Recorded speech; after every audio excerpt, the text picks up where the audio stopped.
Well, on Daily Business Edition, coronavirus all over, the oil is low, and there are geopolitical shifts, at least in the way the oil is flowing. And normally in this part of Europe, Central and Eastern Europe, the oil flew from east to west, and the money flew from west to east, namely to Russia and Russian companies. Where those money landed next after they reached Russian hands is not the matter of this discussion, but the flow of oil and flow of natural gas is. Jakub Wiech, or Jakub Wiech of Energetyka24.pl is our guest tonight. Sir, welcome to the show.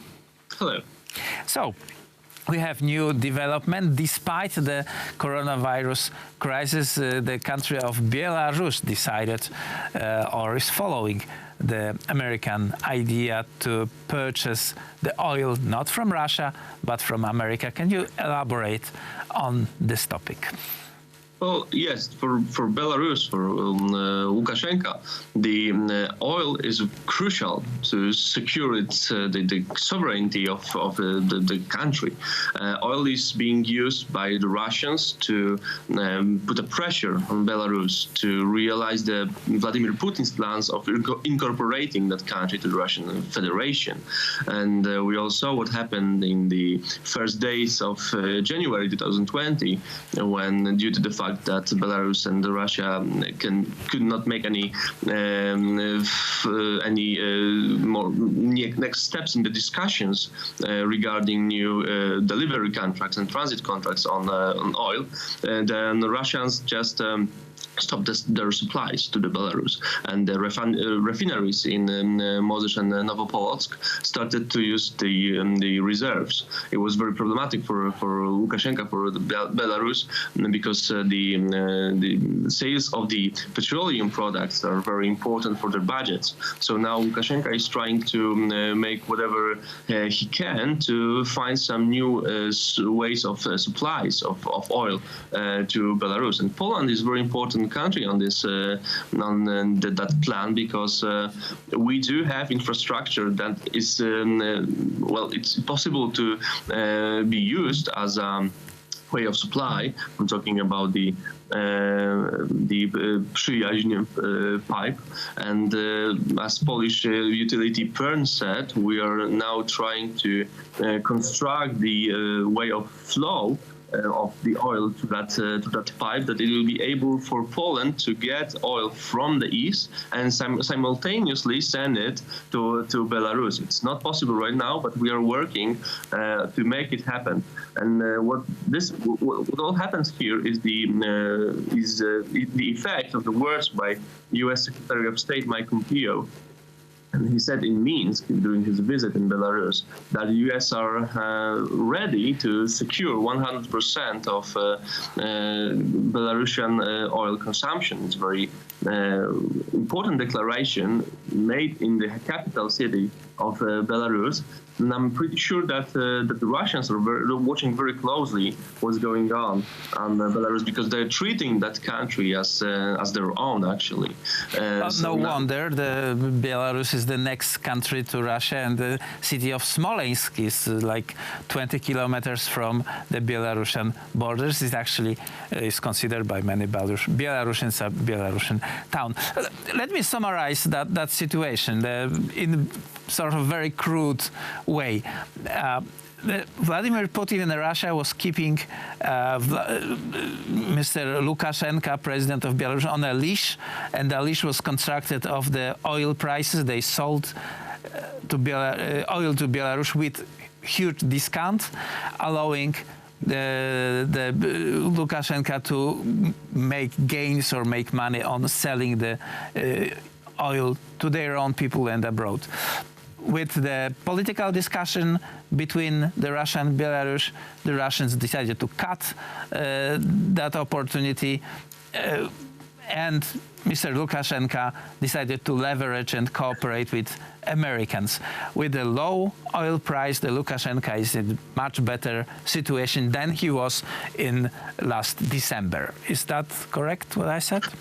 Well, we cannot say at this point that Lukashenko cooperated with Americans, because the Americans do not supply us right now the oil to the Belarus, because it's not technically possible. Yeah, but the proposition is seriously considered, and this may bring a big change to not only energy but also the politics of this region. Yes, of course.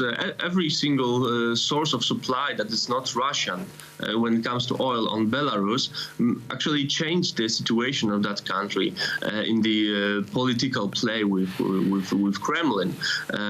Any kind of supplier that won't use their resources as a way of political pressure on Belarus. It's called weaponization of the natural resources. We have the same situation in Ukraine, don't we, with the natural gas? And how does it change since 2014? Well, Ukrainians refuse to take any direct supplies of natural gas from Russia since the occupation of Crimea happened. Now they are buying their gas on the European market. It's still the Russian gas, but they are buying it on the other prices than the Russian offers directly. Recently, we heard that one of the ministers in the Ukrainian government, the Minister Konstantin Czyżyk, said that Ukrainians and Americans signed a deal on huge deliveries of American LNG via Poland to the Ukraine. It will be like 6 up to 8 billion cubic meters per annum, which makes, well, let's say 20% or something about 20% of the Ukrainian gas consumption. So it will be a huge step towards the diversification of the gas supplies to Ukraine. It will be able to create some kind of a gas hub using its own gas storages, which are the biggest one in the world.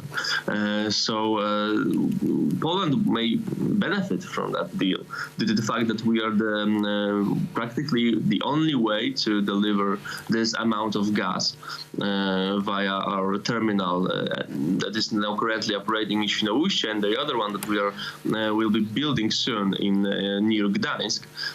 So we should watch very closely what the Ukrainian government plans to do about LNG, because we can benefit from their plans to diversify their supplies. There are many good factors. One is obviously the direct transaction. Being part of the transaction is not a bad thing. Another is delivering security to and stability and political stability to the countries east of Poland, which also affects in positive way the Polish business community and our financial stability of the state, and so on, so on. The question to this issue is, can we deliver this kind of quantity, assuming the capacity we have?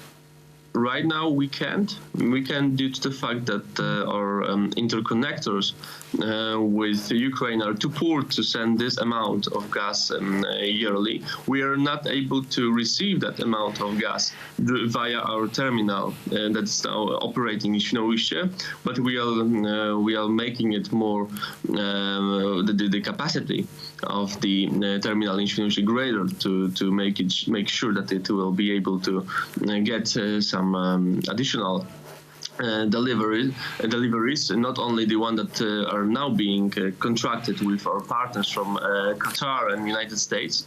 We are building another terminal, so I'm in next 2-3 years, and Ukrainian Minister Czyżyk said about this kind of time perspective, 2 or 3 years, we will be able to offer the Ukrainians the way of transporting that American gas to our territory.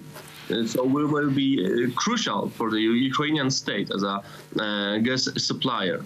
in that situation.